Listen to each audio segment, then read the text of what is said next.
The gates of Oakridge Estates were the kind that made people slow down when they drove past. Tall, black iron with golden tips that caught the morning sun like something out of a European palace. Behind those gates sat 47 of the most expensive homes in the state of Georgia, manicured lawns, marble driveways, luxury cars parked in triple garages, and the kind of silence that only money can buy. This was not just a neighborhood, this was a statement, and nobody in Oakridge Estates made a bigger statement than Marcus Reeves.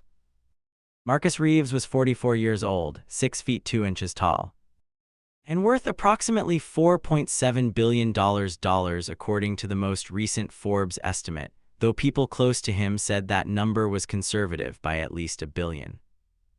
He had built his fortune from nothing, literally nothing. He grew up in a 2-bedroom apartment in South Atlanta, sharing a room with 2 brothers, eating whatever his mother could stretch across 3 growing boys on a nurse's salary. He had earned a scholarship to Georgia Tech, graduated top of his class in computer engineering, turned down 3 corporate job offers, and instead started a logistics software company in his apartment at age 23.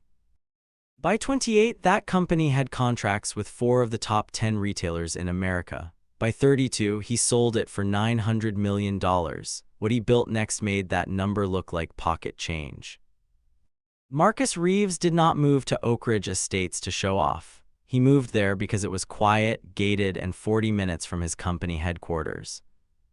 He paid $8.2 million for the largest home on Crestview Lane, a 12,000-square-foot modern masterpiece with floor-to-ceiling windows, a private gym, a recording studio for his teenage daughter who loved music, and a backyard that rolled down into a private lake.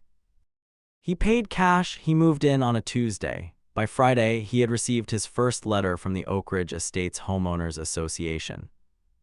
The Oakridge Estates HOA had been operating for 22 years under the iron grip of one man, Gerald Whitmore. Gerald was 61 years old, retired from a mid-level banking career, and had discovered in his late 50s that the thing he was truly born to do was control other people's property choices. He had been HOA president for 11 consecutive years, winning each election by a combination of personal campaigning, strategic intimidation of anyone who ran against him, and the quiet, suffocating power that comes from being the person who decides whether your fence is the right shade of beige. Gerald ran the HOA with a board of 4 other members: Patricia Holt, a retired school principal who treated the HOA rulebook like sacred scripture; Douglas Crane, a real estate agent who used his HOA position to network and had voted yes on every single motion Gerald had ever proposed; Sandra Meeks, a woman who had lived in Oakridge for 18 years and genuinely believed that strict neighborhood rules kept property values high and was not entirely wrong about that; and finally, Tom Nguyen, the newest board member, a quiet accountant who mostly kept his head down and went along with whatever the majority decided. The Oakridge Estates HOA had 247 rules, 247. They covered everything from the maximum height of mailbox posts to the approved color palette for exterior shutters, a palette that contained exactly 14 shades, all of which were variations of white, gray, or beige. There were rules about holiday decorations, rules about the type of vehicles allowed to park in driveways overnight, rules about garbage bins and at what angle they could face the street, rules about basketball hoops and whether they could be visible from the road, and an entire 6-page section dedicated exclusively to landscaping standards, including a clause that specified the maximum length of ornamental grass before it was considered a violation. Gerald enforced these rules with what he called consistent discipline and what residents called something far less polite. He had issued over 1,400 fines in the past 3 years alone. He had a rotating schedule of neighborhood walks every Tuesday and Thursday morning, clipboard in hand, eyes scanning every property for deviations from the standard. He had taken one resident to court over a purple front door. He had fined another family $500 because their Christmas lights stayed up until January 9th. The rules said January 7th. He had issued a formal written warning to an elderly woman named Mrs. Patterson because her rose bushes had grown 4 inches taller than the approved hedgerow height during a month when she was in the hospital recovering from hip surgery. Gerald Whitmore had never met anyone in Oakridge Estates who could truly fight back, until Marcus Reeves moved in. The first letter arrived 4 days after Marcus moved in. It was printed on official HOA letterhead, cream-colored paper with the Oakridge Estates seal at the top, a little emblem of an oak tree inside a circle, and it informed Mr. Reeves that his moving trucks had left tire marks on the shared driveway apron near the entrance of Crestview Lane, and that under Section 12. Subsection 4B of the Oakridge Estates Community Standards, any damage to shared property caused by a resident's contractors or moving vendors was the financial responsibility of that resident. And therefore Mr. Reeves was being assessed a fine of $350 payable within 30 days. Marcus read the letter twice. Then he set it on his kitchen counter, poured himself a glass of water, and called his assistant. "Get me a copy of the Oakridge HOA's full governing documents," he said. "CC and RS, bylaws, rules and regulations, meeting minutes for the last 5 years, and their financial statements if they're available." His assistant had them delivered digitally within 2 hours. Marcus spent that evening reading every single page. He paid the $350 fine. Not because he thought it was legitimate, he had already identified 3 procedural problems with how it had been issued, but because he wanted Gerald Whitmore to feel comfortable.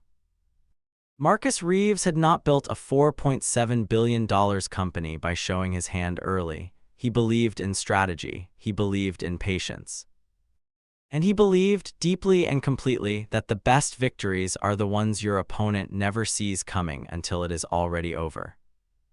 Over the next 6 weeks, Gerald Whitmore issued Marcus Reeves 4 more fines. The second was for $200 because Marcus had installed a basketball hoop in his driveway. His 12-year-old son Deshaun loved basketball, and while the hoop was on his private property, the HOA rules stated that sports equipment visible from the street or any common area required board approval. The third fine was $500 because Marcus had hired a landscaping company that used a truck with commercial signage parked outside his home for more than 2 consecutive hours, which apparently violated a rule about commercial vehicle presence. The fourth fine was $750 because Marcus had placed 2 large decorative boulders near his front entrance, boulders that he had paid $18,000 for and that his landscape architect had specifically designed into the property plan without submitting them for HOA aesthetic review. The fifth fine was $1,200 because Marcus's home had exterior lights along the driveway path that Gerald deemed excessive illumination under Section 30, one of the community standards.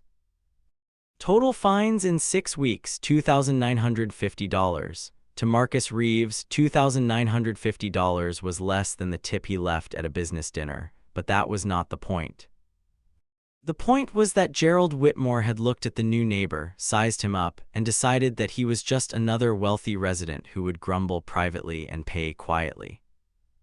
Gerald had made that calculation about dozens of people over the years. It had always worked.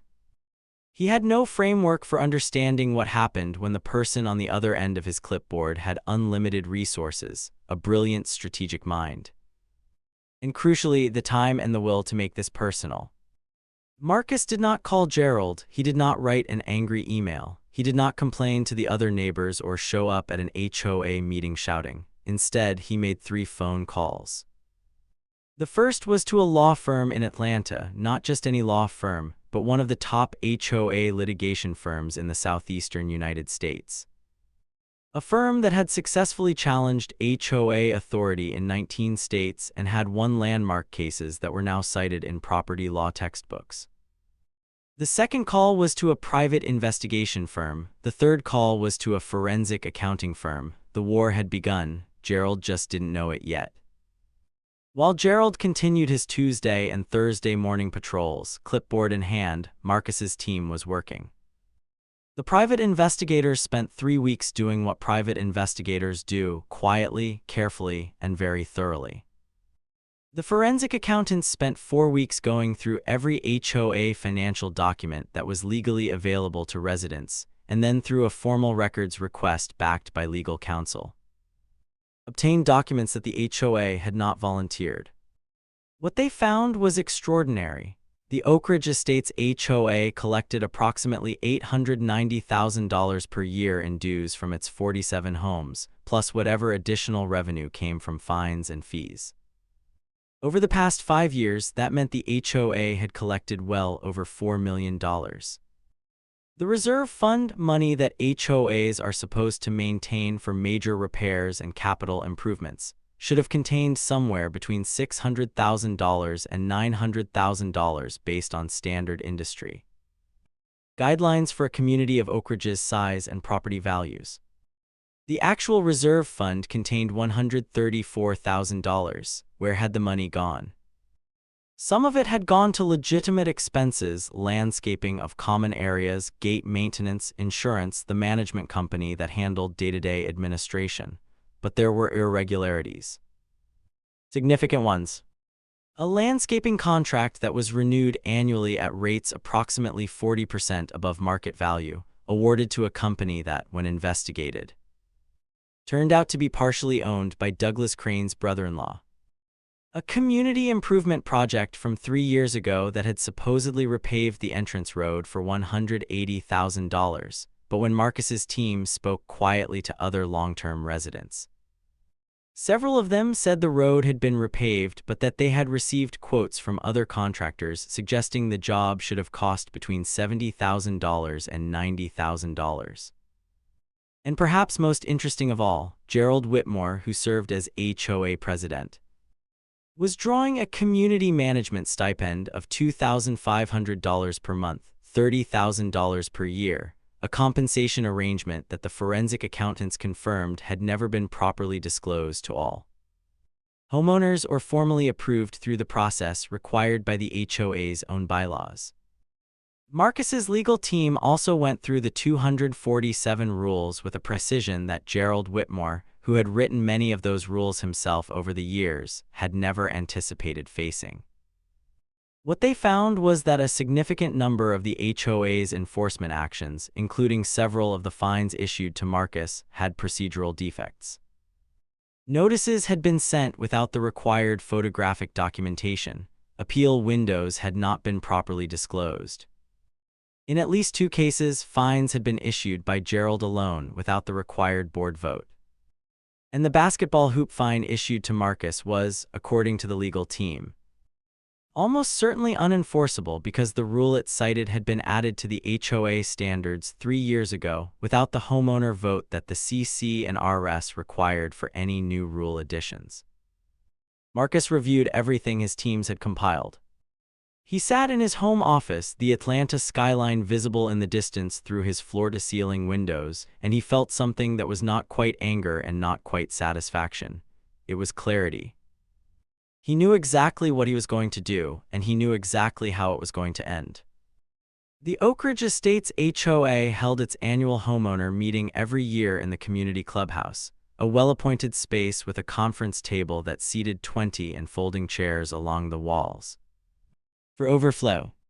Attendance was typically light. Most years, fewer than 15 homeowners showed up. Gerald preferred it that way. A small, disengaged audience was easier to manage. This year, every single homeowner in Oakridge Estates showed up, all 47 households. The clubhouse had never seen anything like it. People were standing along the walls, sitting on windowsills. Gerald Whitmore walked in and stopped at the door for a moment, visibly surprised by the turnout. He scanned the room and found Marcus Reeves seated in the front row, wearing a charcoal suit, completely relaxed, with a leather folder on his lap and a slight smile that did not reach his eyes. Gerald called the meeting to order and moved through the standard agenda items: financial report, maintenance updates, upcoming projects. He had prepared the same kind of presentation he always prepared, glossy on the surface, light on specifics. When he opened the floor for questions, he expected the usual: a few comments about the gate keypad, maybe someone asking about the pool schedule. Marcus Reeves raised his hand. Mr. Reeves, Gerald said in a tone that was carefully neutral. Marcus stood up. He was unhurried. He spoke clearly and at a volume that carried to every corner of the room. "I'd like to ask about the reserve fund," he said. "The HOA's own financial statements show a current reserve balance of $134,000. Based on our community's size, age of infrastructure, and property values, a properly funded reserve should be somewhere between $650,000 and $950,000. That's a shortfall of over $500,000. I'd like to understand where that money went." The room went very quiet. Gerald said that the reserve fund was being managed according to a strategic funding plan and that the details were complex and not appropriate for a general discussion.